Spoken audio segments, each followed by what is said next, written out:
So hi guys, welcome to my day 3 Hong Kong journey vlog. So I will tell you, अभी मेरा last day था Hong Kong का. So we decided to stay on the Lantau island. So Lantau island थोड़ा outer में बना है जहाँ पे बीच वगैरह है एंड बिग बुद्धा है एंड जहाँ पे ट्रैकिंग वैन ऑल होता है. So we plan that thing. So वहाँ पे क्या होता है ना, ब्लू टैक्सी जाती हैं सिटी पे, रेड टैक्सीज जाती हैं. सो ऐसा वहाँ पे कॉन्सेप्ट है. एंड ये आप देख सकते हो जहाँ पे मेरा होटल था, रिजॉर्ट था, वहाँ पे ऐसा सामने बीच बना हुआ था.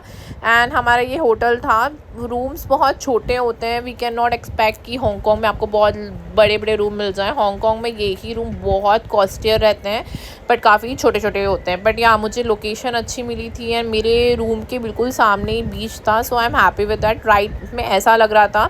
एंड हमारा उस दिन का प्लान था कि हम लोग शॉपिंग पे जाएंगे. सो मैं दिन में नहीं निकल के, हम लोग शाम हो रही थी, ऑलमोस्ट 7 PM हो रहा था. देन वी थिंक कि नहीं चलो अभी चलते हैं. एंड हमने सर्च किया था तो हमें कुछ ऑप्शंस मिले थे नियर बाय लंटाऊ आइलैंड. सो या आपको यहाँ से अगर ट्रैवल करना है, सो आपको जो टैक्सीज़ होती है आप ऑनलाइन बुक नहीं कर सकते, वो लोकल टैक्सीज़ ही आपको करनी पड़ती है. एंड द सेकेंड थिंग, वहाँ पे बसेस चलती हैं ना, आप बसेस प्रेफर कर सकते हो, वो हर स्टेशन पे आती हैं. तो हम बस से ही गए थे बिकॉज बस वॉज रीज़नेबल, प्लस उसका डायरेक्ट कन्वेंस था हमारे होटल के पास से. द थिंग इज़, यहाँ पे जितने भी रिजॉर्ट्स एंड होटल बने थे, they are very pretty, very beautiful. और सामने बीच था. बीच पे जब हम लोग आए थे, हमने जब चेक इन किया था, काफ़ी सारे लोग इन्जॉय कर रहे थे. एंड ये विंटर सीजन था, स्टिल लोगों के ग्रुप्स बने थे. हम लोग बस में बैठे थे. इस तरीके से बस रहती है. बस का फील बिल्कुल रोलर कोस्टर रहता है. ये सिटी गेट आउटलेट है. आई वुड सजेस्ट, अगर आप हांगकांग जा रहे हो तो सिटी गेट आउटलेट पे जाओ. यहाँ पे आपको सारे ब्रांड्स मिलेंगे for like your cosmetic, clothes and shoes वगैरह के लिए. तो मुझे शूज़ लेने थे तो मैंने नाइकी से ये शूज़ लिए थे. वहाँ पे अलग अलग मतलब इतने सारे ऑप्शन थे. एंड और the option have the best discounted cost, मतलब बेस्ट डिस्काउंटेड रेट्स में ये ऑप्शंस अवेलेबल थे वहाँ पे.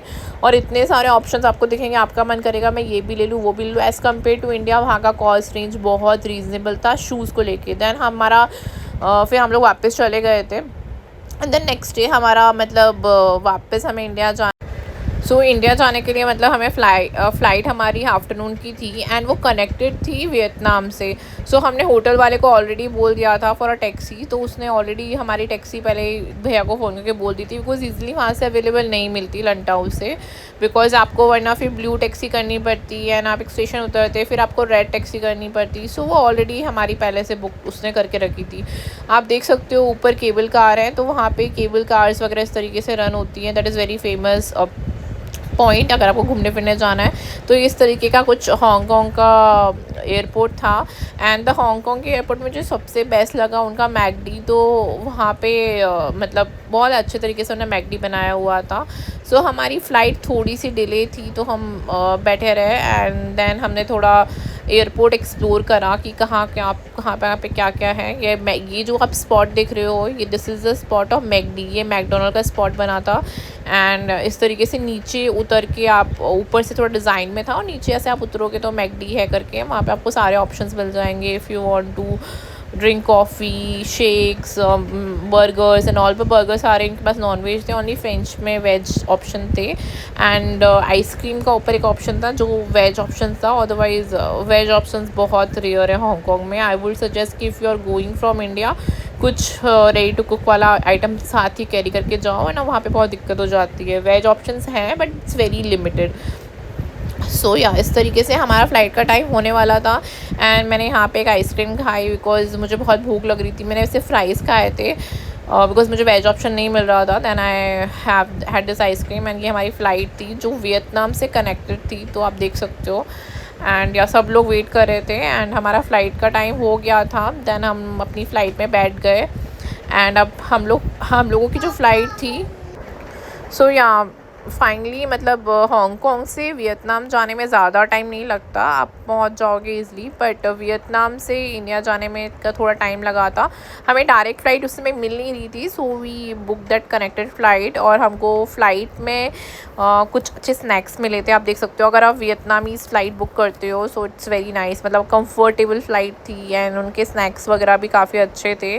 दे gave us some sweets and all. वो अच्छा ऑप्शन था. फिर ये वियतनाम का एयरपोर्ट था हम जब एयरपोर्ट से उतरे थे तो हमारा लगेज वगैरह ऑलरेडी फ़्लाइट वालों ने कर दिया था वहाँ पे दूसरे फ़्लाइट में शिफ्ट। एंड हम लोगों ने तब तक 2 घंटे का हमारे पास टाइम था। हमने उनका एयरपोर्ट एक्सप्लोर करा। वियतनाम का एयरपोर्ट बहुत प्रिटी है एंड आप देख सकते हो उन्होंने कितना अच्छा डेकोरेट करा है, बिल्कुल फ़ोटोजेनिक प्लेस है। And if you want to click some photos videos तो ये बहुत अच्छी प्लेस है। मतलब आई वुड से कि मेरा इतना एक्सपेक्टेशन नहीं था वियतनाम के एयरपोर्ट को लेके, बट या it's really really pretty I can say. And फिर हमारा टाइम होने वाला था तो आई थिंक कि मैंने देखा वहाँ पे ऑप्शंस वगैरह क्या आते, खाने पीने के ऑप्शंस थे उनके पास अच्छे खासे, बट मेरे पास टाइम लिमिटेड था एंड काफ़ी जगह क्राउड था। So I just have my coffee. उस समय मैंने से अपनी फेवरेट कॉफ़ी पी बिकॉज मैं बहुत थक गई थी और अगेन मेरे को ट्रैवल करना था, मेरी 4 घंटे की फ़्लाइट थी। So yeah we just had our coffee and हम अपने फ़्लाइट पे बैठ गए और